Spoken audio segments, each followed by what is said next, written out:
Andito nga tayo sa National Shrine of Our Mother of Perpetual Help o Redemptorist Church o kung tawagin natin ay Baclaran Church. Magsisindi nga tayo ng kandila. Wait lang, bago yan.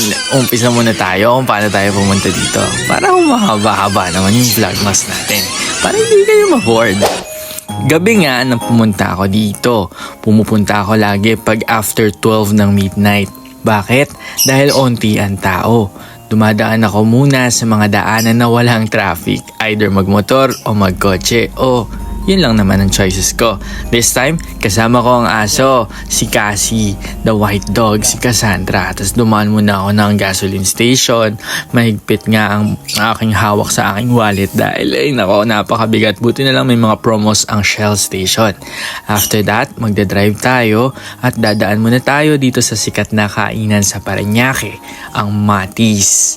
Bata pa lang ako ay sikat na sikat talaga itong Matis na Tapsilugan. Kung madadayo kayo dito sa Parañaque, subukan nyo rin itong Matis. Ito yung mga presyo nila guys. I-post nyo na lang para sa mga updated price ng kanilang mga meals dito. Pero masarap mag-dine in dito.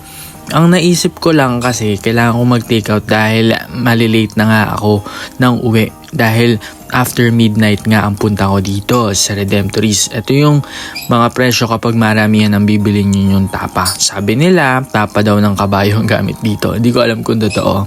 So after neto, bumiyahe na po ako patungong Redemptorist Church sa Baclaran. At ito nga ang bumungad sa akin. Simula dito sa kanto, papasok doon sa may Baclaran Church. Ay grabe, haba ng pila. Ayun nga pala yung LRT oh. Yun yung Redemptorist Station, malapit dyan. Kasama ko nga yung aso at enjoy na enjoy siya dahil ang dami niyang nakikita. Dahil nga traffic, ay nako, grabe, kinakabahan ako dahil baka wala na akong maitulog. Buti na lang, merong nagpa-park sa akin doon sa isang bar. Kaya naman pumasok tayo doon at kumain muna tayo.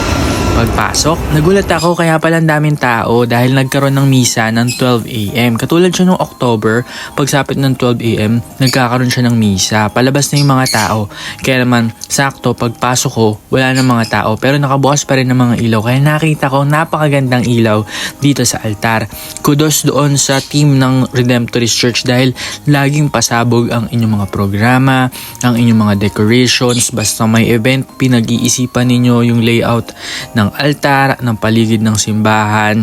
Clap, clap, clap at congratulations sa buong team ng Redemptorist Church. Minsan napapanood ko sila na nagde-decor talaga dito. For sure paghahandaan nila ang Kapaskuhan. Kaya naman dumaan tayo dito. Let's say our little prayers dito mismo sa Baclaran Church. By the way guys, National Shrine na ang tawag dito ha, baka hindi kayo na-update. Pag National Shrine, google nyo na lang. Basta medyo level up siya na church, no? Yan ang kagandahan dito. Which is totoo naman kasi lagi ako talagang nagdarasal dito. Sinisigaw ko dito, sinasabi ko lahat ng mga gusto kong sabihin sa mundo dito. Kay Lord, kay Mama Mary at kung kani-kanino pa na gusto kong tawagin dahil dito komportable ako. At talaga namang nasasagot ang lahat ng mga dasalin ko. Basta totoo yung nasa puso mo pag nagdasal ka. Ay nako guys, sinasabi ko sa inyo, talagang maririnig at tutulungan tayo ng nasa itaas. Kaya naman after ko magdasal sa loob, nagtitirik na agad ako ng kandila dito. So sama kayo, tirik tayo. After magtirik, nagbibigay ng donations dito para sa mga kandila, ganyan-ganyan. Bala kayong magbibigay kayo o hindi. So ito na nga ang favorite part ko kapag nagsisindi ako ng apoy kasi wala lang. Ang saya. Pero ang downside dito guys, and hello po dun sa pamunuan din po ng church. Alam nyo po ba na bawat punta namin dito, lagi po kaming may kagat ng mga lamok. Alam ko hindi natin may iwasan yon pero may mga hakbang siguro na pwedeng gawin around the area para mabawasan yung mga lamok. Kasi ever since siguro last year pa, consistent talaga na bawat punta ko ay mayroong kagat ng lamok. Anyway, going back tayo. So yun na nga, dadaan tayo sa kandila. Tapos after that, lalabas na ako.